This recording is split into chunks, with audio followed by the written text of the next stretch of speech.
श्री गौरी सावंत। आप कहोगे श्री, आप पुरुष नहीं हो, स्त्री नहीं हो, फिर श्री क्यों लगा रहे हो? तो मैं पूछती हूँ, किसने आपको अधिकार दिया आपके नाम के आगे श्री लगाने का और श्रीमती लगाने का?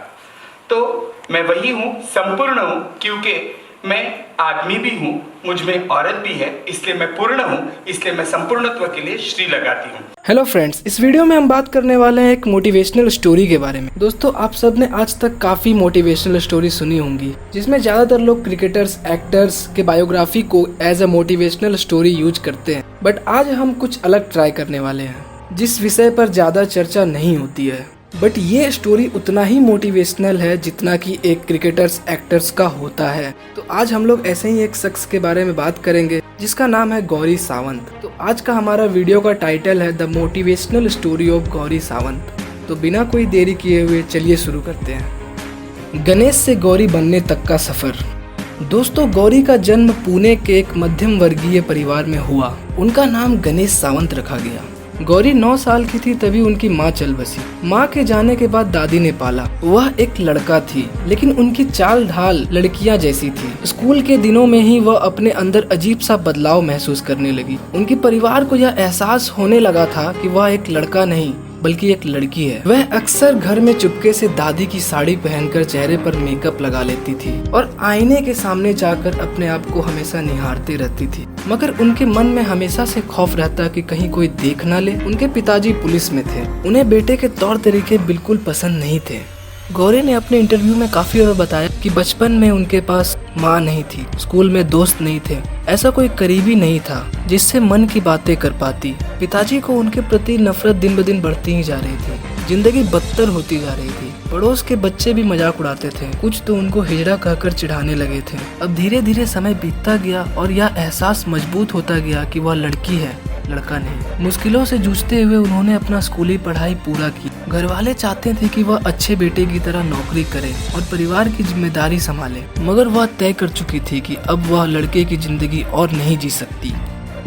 17 की उम्र में ही गौरी ने छोड़ा अपना घर। एक रात किसी से बिना कुछ कहे बस अपने पास 60 रुपए लेकर वह घर से निकल पड़ी। उस रात उन्होंने दादर रेलवे स्टेशन पर गुजारी। अगले ही दिन चंपा नाम की एक किन्नर उन्हें अपने घर ले गई। फिर उनका नौकरी के लिए संघर्ष शुरू हुआ, पर लोग एक किन्नर को नौकरी देने के लिए कहाँ तैयार थे। कुछ दिन तो उन्होंने भीख मांगकर काम चलाया। इसी बीच गौरी एक गैर सरकारी संगठन के संपर्क में आई। मेडिकल काउंसिल के बाद उन्होंने सेक्स बदलने का फैसला किया। फिर वह गणेश सावंत से गौरी सावंत बन गई। इसके ठीक बाद उन्होंने इलाके के शेल्टर होम में अनाथ बच्चों की मदद करनी चाहिए, पर उसके संचालकों ने उन्हें ऐसा करने नहीं दिया। जब भी गौरी कभी बच्चे के आसपास जाती, लोग उसे भला बुरा कहकर भगा देते थे। लोगों को लगता था कि गौरी उनके बच्चों को चुरा कर ले जाएगी और बेच देगी।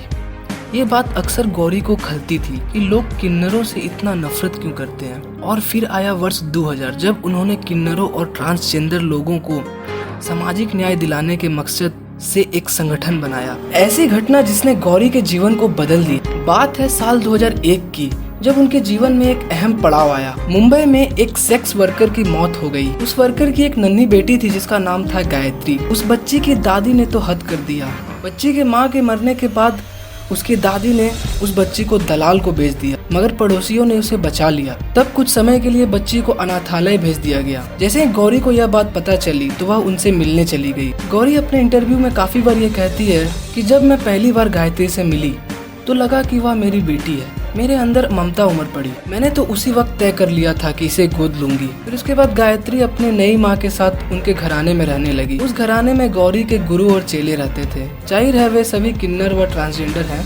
नए घर में आने के बाद गायत्री को बहुत सारा प्यार मिला। गौरी ने अपने इंटरव्यू में ये भी बताया है कि स्कूल में गायत्री की पढ़ाई ठीक नहीं चल रही थी, इसलिए उन्होंने उसे हॉस्टल में भेजने का फैसला किया, जबकि वह उस पर अपने सपने थोपना नहीं चाहती थी। लेकिन उसकी तमन्ना थी कि उसकी बेटी खूब पढ़े और आत्मनिर्भर बने। उसे बोर्डिंग स्कूल भेजते समय तो उसे बहुत रोना आया, मगर उसके बेहतर भविष्य के लिए शायद यही सही था।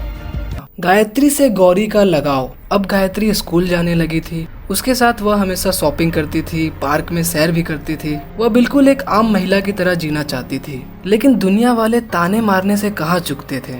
एक बार की बात है, जब गायत्री अपनी बेटी के साथ कहीं जा रही थी, तभी रास्ते में ऑटो वालों ने पूछा, क्या यह भी तुम जैसी है? तभी गायत्री ने चिल्लाकर कहा, मैं हिजड़ा नहीं हूँ। तो उन माँ बेटी को अक्सर ऐसे सवालों का सामना करना पड़ता था। चूँकि बेटी को अच्छे संस्कार मिले, इसलिए गौरी अक्सर शाम को उसे रामायण और महाभारत की कहानियाँ सुनाती थी। गायत्री बड़े ध्यान से पौराणिक कहानियाँ सुनती थी और अपनी माँ से तमाम सवाल भी पूछती थी। उसकी बेटी के मन में हर बात को लेकर उत्सुकता रहती थी और वह अक्सर हर सवाल का जवाब देने की कोशिश भी करती थी ताकि वह एक जागरूक नागरिक बने।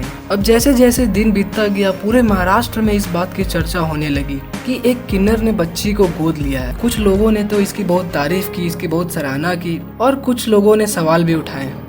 पहली बार विक्स के विज्ञापन में गौरी। इस विज्ञापन में यह दर्शाया जाता है कि एक किन्नर अपनी बेटी को बोर्डिंग स्कूल में छोड़ने जाती है। उसके बाद बेटी वकील बनकर अपनी माँ को उनका हक दिलाने का संकल्प करती है। दरअसल यह विज्ञापन गौरी के निजी जीवन पर आधारित है और यह विज्ञापन ने गौरी के जीवन को बिल्कुल बदल ही दिया। और दिलचस्प बात यह है कि इसमें किन्नर माँ का किरदार खुद गौरी ने निभाया है। इस विज्ञापन के बाद लोग गौरी को एक किन्नर की तरह नहीं बल्कि एक माँ के रूप में देखने लगे और उन्हें पूरी तरह से उम्मीद है कि इस तरह के विज्ञापन किन्नरों के प्रति समाज का नजरिया बदलने में कारगर साबित होंगे। गौरी सावंत का समाज के लिए किए जा रहे कार्य। फिर गौरी ने ऐसी लड़कियों के लिए कुछ करने की ठानी जिनकी माँ तो मजबूर होकर सेक्स वर्कर बन चुकी है, मगर उनकी बेटियां को फिर से उस दलदल में ना भेजा जाए। इसके लिए गौरी ने एक अजीज घर, नानी का घर नाम से एक संस्था बनाई जिसमें लड़कियों को न सिर्फ सेक्स वर्कर बनने से बचाना है बल्कि उन्हें एक बेहतर भविष्य देने की भी कोशिश की जाती है। ऐसे ही और भी बहुत सारे एनजीओ हैं जो गौरी के देख रेख में चलती है। गौरी ने अब तक किन्नरों के लिए न केवल आवाज उठाया बल्कि कोर्ट तक मामले को लेकर गई और सफलता भी प्राप्त की। दरअसल गौरी मशहूर टेलीविजन शो कौन बनेगा करोड़पति में भी आ चुकी है। महाराष्ट्र की राज्य निर्वाचन आयोग ने 2019 में देश की पहली ट्रांसजेंडर इलेक्शन एम्बेसडर गौरी को बनाया। गौरी है युवा पीढ़ी के लिए एक प्रेरणा स्रोत। गौरी सावंत आज हम सब के लिए एक प्रेरणा स्रोत है कि कैसे कोई इंसान मन में दृढ़ निश्चय कर ले तो दुनिया को उसके आगे झुकना पड़ता है। और आज गौरी इस संकोच से नहीं जीती कि वह दूसरों से अलग है। वह जब भी कॉलेज में जाती है मोटिवेशनल स्पीकर के तौर पर तो स्टूडेंट से यही अपील करती है कि पुरानी सोच को भूलकर छात्रों को आगे आकर समाज में बदलाव लाने की सोच रखनी चाहिए और सोच ही नहीं उस पर पहल भी करनी चाहिए। तो कैसा लगा आप सबको गौरी सावंत का यह बायोग्राफी कम मोटिवेशनल स्टोरी? आप हमें कमेंट सेक्शन में जरूर बताइएगा। और ऐसे ही कुछ सबसे अलग मोटिवेशनल स्टोरी चाहिए तो भी हमें कमेंट सेक्शन में जरूर बताइएगा। अगर आपने अब तक हमारा चैनल सब्सक्राइब नहीं किया है तो जरूर से जरूर सब्सक्राइब करिए और वीडियो को लाइक कीजिए और वीडियो को जितना हो सके शेयर कीजिए और उन लोगों तक जरूर पहुंचाइए जिसको मोटिवेशन की सख्त ज़रूरत है। मिलते हैं अगले वीडियो में, तब तक के लिए जय हिंद, जय भारत।